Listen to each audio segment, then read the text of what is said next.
Hello students, I am Shaptamita Brahma and you are watching my channel Creative Tutorial. তো আজকে আমি তোমাদের সঙ্গে যে বিষয়টা নিয়ে আলোচনা করব সেটি হলো অবজেক্ট, যাকে বাংলায় আমরা বলে থাকি কর্ম। তো কর্ম কি বা অবজেক্ট কি সেই সম্পর্কে আজকে আমরা বিস্তারিত আলোচনা করব। তোমরা ভিডিওটা স্কিপ না করে দেখতে থাকো।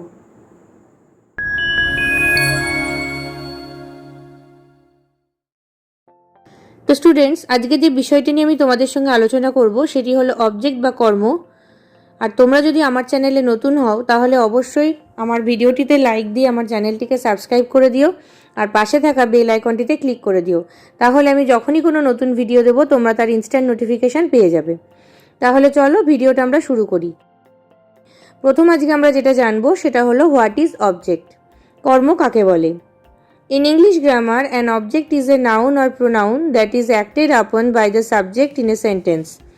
In a basic sentence structure that is subject plus verb plus object, it appears after the verb. The answer that comes from questioning the verb by who or whom or what is called object. ইংরেজি ব্যাকরণে কর্ম হলো একটি বিশেষ্য পদ বা সর্বনাম পদ যা একটি বাক্যের কর্তার উপরে কাজ করে। একটি বাক্যের যে প্রাথমিক গঠন যেটি হলো কর্তা প্লাস ক্রিয়া প্লাস কর্ম, এক্ষেত্রে এটি ক্রিয়াপদের পরে বসে। ক্রিয়াপদকে কে বা কাকে বা কি দিয়ে প্রশ্ন করলে যে উত্তর পাওয়া যায় তাই হলো কর্ম। For example, I shall buy a car. এখানে আই হলো সাবজেক্ট, শ্যাল হচ্ছে বি ভার্ব অ্যামিজার তার ফিউচার ফর্ম, শ্যাল, বাই হচ্ছে ভার্ব, কার হচ্ছে অবজেক্ট। নেক্সট এক্সাম্পল দেখো, হি স্যাং এ সং।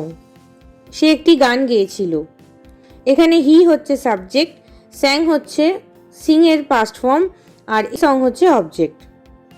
ফার্স্ট এক্সাম্পলটা নিয়ে আমরা বলি, এখানে আই শ্যাল বাই এ কার, আমি একটি গাড়ি কিনবো।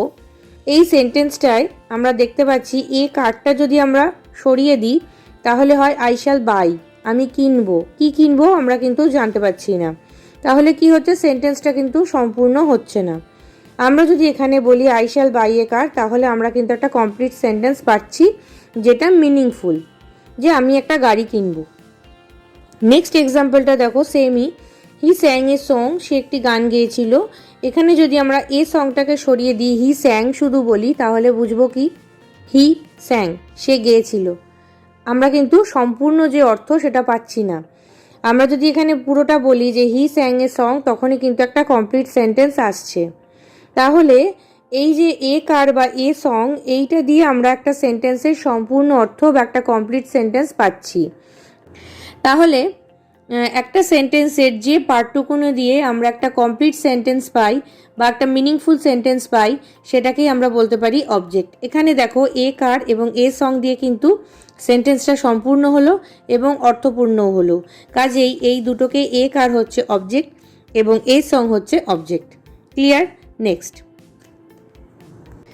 এখানে আমি যেমন বললাম যে একটা সেন্টেন্সকে সম্পূর্ণ করতে বা কমপ্লিট মিনিংফুল একটা সেন্টেন্স পেতে যে অংশটুকু আমাদের লাগে সেটাকে যেমন আমরা অবজেক্ট বলতে পারি, তেমনি এখানে আরেকটা দিক দিয়েও যদি আমরা দেখি, এখানে যদি আমরা হোয়াট দিয়ে প্রশ্ন করি তাহলে কিন্তু আমরা উত্তরগুলো সেমই পাবো।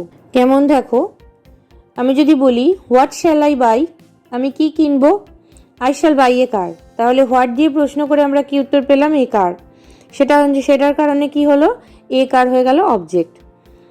নেক্সট এক্সাম্পলটার ক্ষেত্রে দেখো, সেখানেও যদি আমরা হোয়াট দিয়ে প্রশ্ন করি, হোয়াট ডিড হি সিং, সে কি গেয়েছিল, তাহলে উত্তর কি পাবো, হি স্যাং এ সং, সে একটি গান গেয়েছিল। তাহলে আমরা হোয়াট দিয়ে প্রশ্ন করে কি উত্তর পাচ্ছি, এ সং, তাহলে এ সংটা হলো অবজেক্ট। ডেফিনিশন অনুযায়ী হোয়াট দিয়ে যদি আমরা প্রশ্ন করি তাহলে যে উত্তরটা পাওয়া যায় সেটা হচ্ছে অবজেক্ট। এখানে কিন্তু সেটাই আমরা দেখলাম। ক্লিয়ার? নেক্সট, এবার আসি অবজেক্টের যে বিভিন্ন প্রকারভেদগুলো আছে সেগুলো, types of object. There are various types of object in English grammar. Those are direct object, indirect object, object of preposition, cognate object, factitive object, retained object and last adverbial object. ইংরেজি ব্যাকরণে বিভিন্ন ধরনের কর্ম আছে। সেগুলি হলো প্রত্যক্ষ কর্ম, পরোক্ষ কর্ম, অব্যয়ঘটিত কর্ম, সমধাতুজ কর্ম, প্রয়োজক কর্ম, অপরিবর্তিত কর্ম এবং শেষ হচ্ছে ক্রিয়াবিশেষণিক কর্ম। ক্লিয়ার? এবার আমরা একটি একটি করে এই যে প্রকারভেদগুলো বা এই যে টাইপস অফ অবজেক্ট যেগুলো আমরা বললাম, প্রত্যেকটা একটা একটা করে জেনে নেব। তো আজকে আমি তোমাদের সাথে ফার্স্ট যে তিনটে অবজেক্ট আমি বলেছি, direct object, indirect object and object of preposition, এই তিনটে নিয়ে আমরা আজকে আলোচনা করব। প্রথমে আমরা যেটা জানবো সেটা হলো হোয়াট ইজ ডাইরেক্ট অবজেক্ট। প্রত্যক্ষ কর্ম কাকে বলে? A direct object is a noun or pronoun that directly receives the action or effect of the verb that done by the subject. It can generally be identified by asking the questions what and whom. মানে একটি প্রত্যক্ষ কর্ম হলো একটি বিশেষ্য পদ বা সর্বনাম পদ যা সরাসরি একটি ক্রিয়াপদের কাজ বা প্রভাবকে গ্রহণ করে, যেটি সম্পন্ন হয় বাক্যের কর্তার দ্বারা। এটিকে সাধারণত কি এবং কাকে দিয়ে প্রশ্ন করে চিহ্নিত করা যায়। For example, I love that song. এখানে সংটা হচ্ছে ডাইরেক্ট অবজেক্ট। কেন? আমরা যদি এখানে প্রশ্ন করি হোয়াট ডু আই লাভ, আমি কি ভালোবাসি, তাহলে উত্তর কি আসবে? আই লাভ দ্যাট সং, আমি ওই গানটি ভালোবাসি। তাহলে উত্তর হচ্ছে গানটি। তাহলে এখানে সং হচ্ছে direct object. Next example, he told বাবাই, সে বাবাইকে বলেছিল। এখানে বাবাই হচ্ছে ডিরেক্ট অবজেক্ট। কেন? আমরা যদি হুম দিয়ে প্রশ্ন করি, হুম ডিড হি টেল, সে কাকে বলেছিল? হি টোল্ড বাবাই, এই উত্তরটাই পেলাম। তাহলে এখানে মেন অ্যান্সারটা কোনটা হলো? বাবাই। তাহলে হুম দিয়ে প্রশ্ন করে আমরা উত্তর পেলাম, যার অ্যান্সারটা হচ্ছে বাবাই, সেই কারণে বাবাই হয়ে গেল direct object.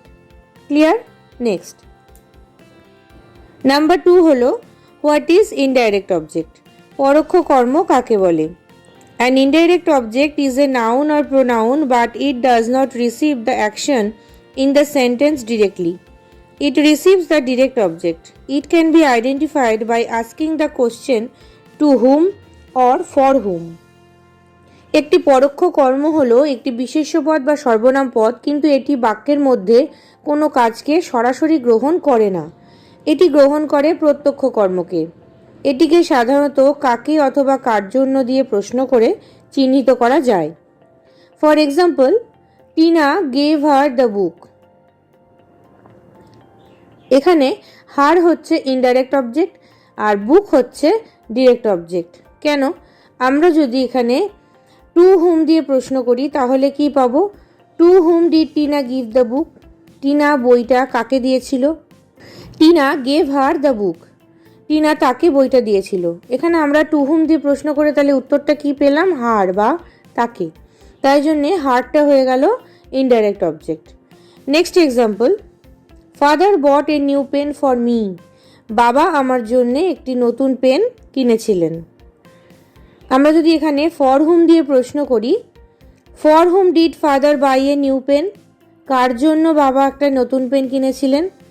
Father bought a new pen for me, তাহলে উত্তর কি এলো? মি, আমার জন্য কিনেছেন। তাহলে এখানে মিটা হচ্ছে ইনডাইরেক্ট অবজেক্ট আর নিউ পেনটা হচ্ছে ডিরেক্ট অবজেক্ট। এইবার আসি এখানে বুকটাই কেন ডিরেক্ট অবজেক্ট এবং নিউ পেনটা কেন ডিরেক্ট অবজেক্ট। দেখো, এখানে যদি আমরা জানি যে ডিরেক্ট অবজেক্টে আমরা যখন হোয়াট দিয়ে প্রশ্ন করব সেখানে যে উত্তরটা পাবো সেটা হবে ডিরেক্ট অবজেক্ট। তো এখানেও সেমই। দেখো, আমি যদি হোয়াট দিয়ে প্রশ্ন করি, হোয়াট ডিড টিনা গেভ হার, টিনা তাকে কি দিয়েছিল? টিনা গেভ হার দ্য বুক, তাহলে উত্তর আমরা কি পেলাম? বুক, বই, বই দিয়েছিল। তাহলে বইটা হলো ডিরেক্ট অবজেক্ট, কারণ হোয়াট দিয়ে প্রশ্ন করে আমরা উত্তর পাচ্ছি বুক।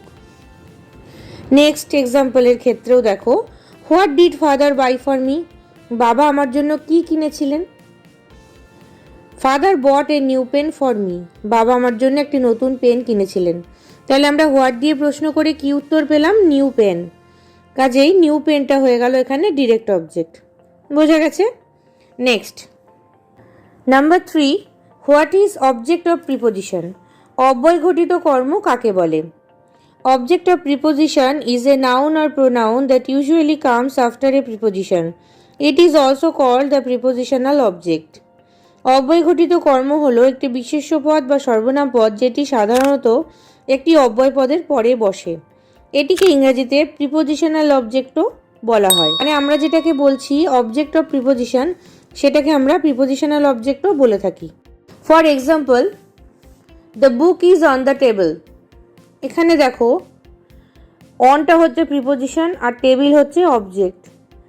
এইবার বলি আমাদের যে ডেফিনিশন অনুযায়ী একটা অব্যয় পদের পরে কিন্তু অবজেক্টটা বসছে। অব্যয় পদ এখানে কোনটা? প্রিপোজিশন হচ্ছে অব্যয়, তাহলে অন হচ্ছে এখানে প্রিপোজিশন, আর প্রিপোজিশনের পরে বসছে কি? টেবিল অবজেক্টটা। সেই জন্য টেবিলটা হয়ে যাচ্ছে প্রিপোজিশনাল অবজেক্ট বা object of preposition. Next example দেখো, the cat is sitting under the bed. বিড়ালটি কোথায় বসে আছে? খাটের নিচে। আন্ডার হচ্ছে প্রিপোজিশন আর বেড হচ্ছে অবজেক্ট। যেহেতু আন্ডার প্রিপোজিশনের পরে বেড অবজেক্টটা বসলো, সেজন্য এটা হয়ে গেল প্রিপোজিশনাল অবজেক্ট বা অবজেক্ট অফ প্রিপোজিশন। ক্লিয়ার? তো স্টুডেন্টস, আজকে আমি টাইপস অফ অবজেক্টসের যে ফার্স্ট 3টে টাইপ নিয়ে তোমাদের সঙ্গে আলোচনা করলাম। আশা করি তোমরা সেই 3টে টাইপ খুব ভালো করে শুনেছো এবং বুঝতেও পেরেছো। যদি তোমাদের কোনো সমস্যা থেকে থাকে বা কোনো কোয়ারিজ থাকে, আমাকে অবশ্যই তোমরা কমেন্ট বক্সে কমেন্ট করবে, আমি তোমাদের রিপ্লাই দেওয়ার চেষ্টা করব। আর যদি আমার ভিডিওটা ভালো লেগে থাকে তাহলে অবশ্যই একটি লাইক দিয়ে আমার চ্যানেলটিকে সাবস্ক্রাইব করে দিও আর পাশে থাকা বেল আইকনটিতে ক্লিক করে দিও। তাহলে আমি যখনই কোনো নতুন ভিডিও দেবো তোমরা খুব সহজেই সেটা পেয়ে যাবে। তো আজকে এইটুকুই, পরের দিন আবার তোমাদের সঙ্গে দেখা হচ্ছে। Thank you.